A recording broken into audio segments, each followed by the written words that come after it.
से मैं भी कंफ्यूज कर रही हूँ। मैं अपने इसके लिए मैं आप लोग सभी का बहुत ही शुक्रगुजार हूँ कि हमें कुछ बोलने का मौका दिया गया। हम प्रशांत किशोर के बारे में और जन सुराज के बारे में, इसके अभियान के बारे में बहुत सारे मेरे भाई बहुत सारी बातें बता करके गए, तो हमने गौर से सुना। मेरे भी बोलने का यही कारण है कि समाज में बदलाव चाहिए। एक अमीर दोस्तों का लोकोक्ति है कि उन्होंने कहा था कि छोटी जली थोड़ा अड़ा क्यों, पान सड़ा क्यों। इसका एक ही वजह है कि उसे फेरा नहीं किया। फेरा नहीं किया मतलब आज के दौर में जो स्थिति है, जो अभी हम जिस दौर से गुजर रहे हैं, हम लोग सब बेदार हैं, हम लोग कॉन्शियस नहीं हैं, हम लोग सोए हुए हैं, हम लोग जगे हुए नहीं हैं।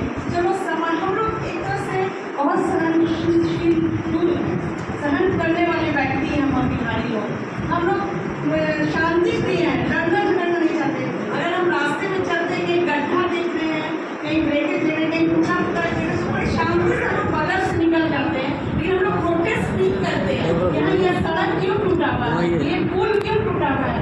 आज के दौर में हम लोग की बहुत बड़ी जरूरत है हवाई सेवा। हवाई सेवा क्यों नहीं? कहाँ कभी किसी तरह का विरोध या प्रोटेस्ट या चक्का जाम या कहाँ हम कहाँ आगे बढ़ते हैं। और महिलाएं तो घर में ही रहती है, उनको तो बहुत सारे सही माने में हम एक महिला है, हम समझ सकते हैं कि हमको अपने घर से बाहर निकलने में किसी मुश्किलात का सामना करना पड़ता है, बहुत सारे को मनाना पड़ता है, बहुत सारे से मिन्नत पैरवी करनी पड़ती है। क्योंकि अब हम भी फ्री हो गए हैं, हम भी एक टीचर थे, हम रिटायर हो गए। शायद नहीं लगता कि हम रिटायर हुए, क्योंकि पहले ज़माने में क्या होता था, माँ बाप पढ़ाने की जल्दी में कि मेरी बेटी जल्दी से बड़ी हो जाए, 5 साल ज़्यादा ही करके एज दे करके मैट्रिक तैट्रिक ला के भाई जल्दी शादी हो जाए, जल्दी अपने घर चले जाए। ये सब की मानसिकता थी, उन लोग के घर की मानसिकता थी।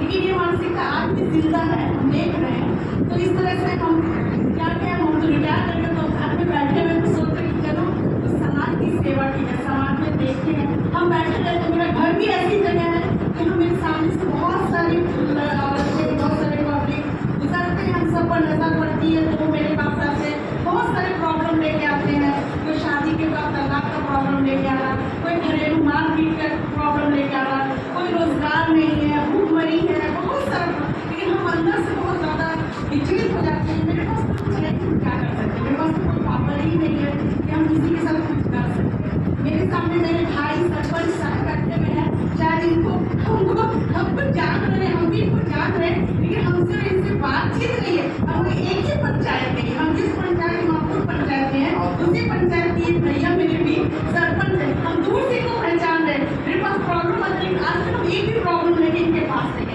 इनके पास भी बहुत ज़्यादा भीड़ है, बहुत क्या करें, हम लोग के इधर तक एरिया बहुत ही बैकवर्ड क्लास में गिना जाए। चंद लोग ही अच्छे लोग हैं, और उन चंद लोगों के घर के जो बच्चे वो सब बाहर चले गए, सब बाहर नहीं, पटना से दिल्ली गए, दिल्ली से अमेरिका इंग्लैंड सब घुस गए। पढ़ते पढ़ते मकान को ठीक खाली पड़ा हुआ, सबके घर में बूढ़े बूढ़ी रह रहे। हम भी उसी तरह से एक मतलब सीनियर सिटीजन बन के हम भी वहाँ पर जी रहे हैं, और अपने सामने से इस तरह से बहुत सारे कुछ गड़बड़ झाला को देखते हैं अपनी जिंदगी गुजरी। तो हम सोचे कि चलो कुछ तो करना चाहिए, समाज में कुछ बदलाव आना चाहिए। इसलिए हम जन सुराज पार्टी में आए हैं कि हम अपने महिलाओं के लिए हम कुछ कर सकें, महिलाओं के रोजगार के लिए कुछ कर सकें। महिलाएं आज के दौर में अपने शौहर से बहुत दबी कुचली जा रही हैं, बहुत मारपीट का सामना करना पड़ रहा है। ऐसा क्यों हो रहा है? ऐसा क्यों हो रहा है? सही